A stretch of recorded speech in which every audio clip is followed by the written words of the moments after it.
আমি যে ভিডিওটা করছি এটা বাংলাদেশের সুপারস্টার মেগা স্টার শাকিব খানের জন্য। ব্যক্তিগতভাবে আমি বিশ্বাস করি প্রত্যেককে ইন্ডিভিজুয়াল প্রত্যেকটা পার্সন যে একটা খুব লো প্রোফাইল কাজ করে কিংবা অনেক বিলিয়নার ল্যারি উইলসন,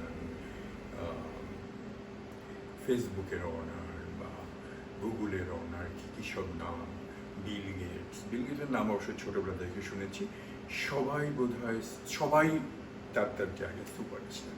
সে মুদি দোকানে মুদি বিক্রি করতে পারে, পানওয়ালাও হতে পারে, রিক্সাওয়ালাও হতে পারে, এটা আমার বিশ্বাস। অন দ্য আদার হ্যান্ড, এখন যখন সারা পৃথিবী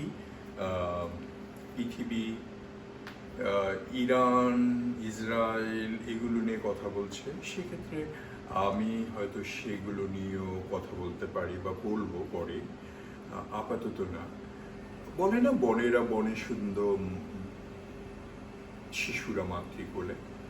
আবার ঢেকি স্বর্গে গেলেও বাড়া বাঁধে। তা আমার হয়েছে ওই অবস্থা।